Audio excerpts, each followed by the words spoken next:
ஹாஸ்பிட்டலில் மொத்தம் வந்து 4 4ல் 1 நடக்குது. நான் கூட எதுவும் பண்ணாங்க. இன்னும் ஸ்டாண்டர்ட்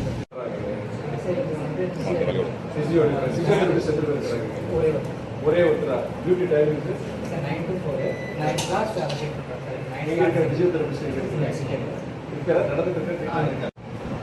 இங்க ஐயா இங்க இருந்து வரீங்க? சிங்கப்பட்டியா? லிங்கம்பட்டியிலிருந்து வரீங்களா? என்ன பிரச்சனை உங்களுக்கு? எத்தனை வருஷமா இருக்குது? 2 வருஷமா இருக்கு. வயது காரணமா கிடையாது விபத்தாச்சா? ஏஜ் வயது காரணமாக. இப்ப இங்க எத்தனை நாள் வந்துட்டு இருக்கீங்க? 3 மாசம் வந்துட்டு இருக்கீங்க. வாரத்துல எத்தனை நாள் வரீங்க?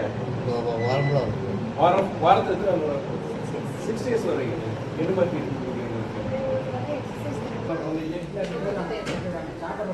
அந்த தொற்று வந்து சின்ன குழந்தை ஹாஸ்பிட்டல் சின்ன குழந்தை கொடுத்து விடாதீங்க. வீட்டில் தாத்தா பாட்டி தான் கொடுத்துருவாங்க. ஹாஸ்பிட்டல் வந்து டக்குனு தொற்று வந்துடாது. அவருக்கே தண்ணி வைக்கிறீங்க. என்ன பண்ணாதீங்க.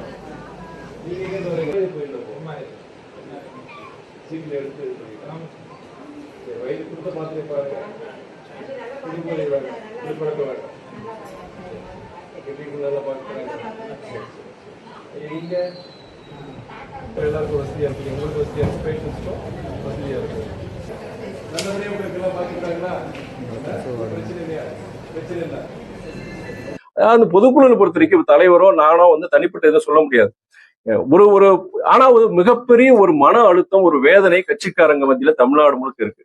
இந்த சட்டமன்ற தேர்தலே பொறுத்த வரைக்கும் தலைமை ஒரு முடிவு எடுத்தாலுமே தலைமை முடிவுக்கு வந்து கட்டுப்படாம தலைமையோட எடுத்த முடிவு தவறுன்னு சொல்லிட்டு இணையத்திலையும் பல இதுலயும் அவங்களுடைய கருத்துக்களை பரிமாறினாங்க. மாவட்ட செயலாளர்கள் அதாவது தலைமைக்கு கட்டுப்பட்டு அவங்க சொல்லலையே தவிர தனிப்பட்ட முறையில என்ன என்கிட்டயே பல மாவட்ட செயலாளர் பல கட்சி நிர்வாகிகள் கொந்தளிச்சிருக்கிறாங்க, பேசியிருக்கிறாங்க. ஏன் என்னையே கூட விமர்சிச்சிருக்கிறாங்க.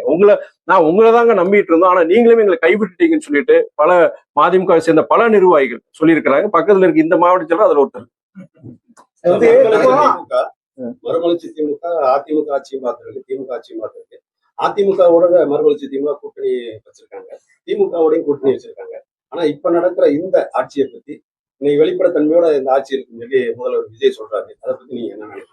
அது கடந்த நான் யாரையும் ஒரு தனிப்பட்ட ஒரு கட்சியோ இதை நான் குறை சொல்ல விரும்பல.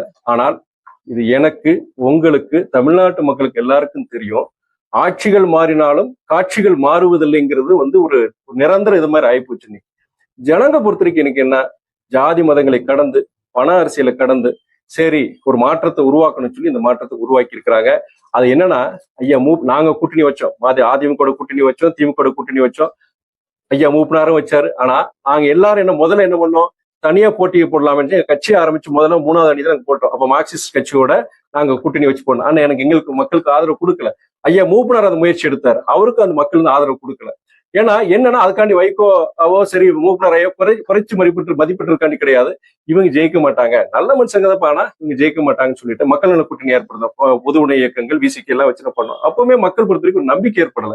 ஆனால் சகோதரர் விஜயை பொறுத்த வரைக்கும் இவர் வெல்வார், இவர் ஒரு மாற்றத்தை உருவாக்குவாரு, ஜாதி மத பண அரசியலுக்கு அப்பாற்பட்டு ஒரு நல்ல ஒரு ஆட்சியை கொடுப்பாருங்கிறது தமிழ்நாட்டு மக்கள் எல்லாருமே அவருக்கு ஒரு நம்பிக்கை. அப்ப என்னன்னா ரிசல்ட்டை பார்த்த பிறகு கூடுதல் நம்பிக்கை வந்திருக்கு. அப்போ இத்தனை பேர் ஆதரிச்சிருக்கிறாங்க, 35 விழுக்காடு வாக்குகள் அவர் வாங்கியிருக்கிறார். இந்த சூழ்நிலையில இப்படிப்பட்ட ஒரு கட்சி, இப்படிப்பட்ட ஒரு இயக்கம் ஜாதி மத பண அரசியலுக்கு அப்பாற்பட்டு இன்னைக்கு ஆட்சிக்கு வந்த பிறகு என்ன சொல்றாரு, ஒரு நேர்மையான ஒரு வெளிப்படையான எந்தவித லஞ்ச லாவண்யம் இல்லாம எல்லாருக்குமான ஆட்சியை நாங்க கொடுப்போம்னு சொல்லிட்டு இப்பயும் அவர் சொல்லியிருக்கிறாரு. எனக்கு என்னன்னா இனியும் அவருக்கு வலு சேர்க்கிற மாதிரிதான் இன்னைக்கு அரசியல் சூழ்நிலை அமையுங்கிறது என்னுடைய நம்பிக்கை. அது வர்றதுக்கு முன்னாடியே பத்திரிகை தோழர் இந்த கேள்வி வைப்பாங்கன்னு சொல்லிட்டுதான் நான் தயாரா வந்திருக்கிறேன். இங்க பக்கத்துல நிக்கிறவர் யாரு, கோவில்பட்டியுடைய நகர்மன்ற தலைவர். என்னதான் இருந்தாலுமே நகர்மன்ற தலைவர் உள்ள பார்த்தாலும் செஞ்சாலுமே புரோட்டோகால் படி இப்ப நான் ஒரு எம்பியா வரும்போது அதுக்குண்டான மரியாதை கிடைக்கும். நான் உதாரணத்தை பார்த்துட்டு இப்ப இவரே அமைச்சருக்கு ஒரு கடிதம் கொடுத்தாலுமே கண்டிப்பா பார்ப்பாங்க. ஆனா ஒரு நாடாளுமன்ற உறுப்பினரா நான் கண்டிப்பா ஒரு அமைச்சர்கிட்டயோ அதிகாரிகிட்ட பேசும்போது இவர்கிட்ட பேசும்போது கூடுதல் மரியாதை கிடைக்கும். விரைவில் அந்த நடவடிக்கைகள் எடுக்கிறதுக்கு வாய்ப்பு இருக்கிறதுனால நான் இங்க வந்திருக்கிறேன். அவருடைய வேண்டுகோளுக்கு இணங்க நான் இங்க வந்திருக்கிறேன். இது பொறுத்த வரைக்கும் கோவில்பட்டி வேற, திருச்சி வேற, எனக்கு எல்லாமே தமிழ்நாட்டு மக்கள் எங்க பிரச்சனை எங்க வேதனை இருந்தாலும் அந்த வேதனைக்குரிய மருந்தை அளிக்க வேண்டியது என்னுடைய கடமைங்கிறது என்ன பார்க்கிறேன்.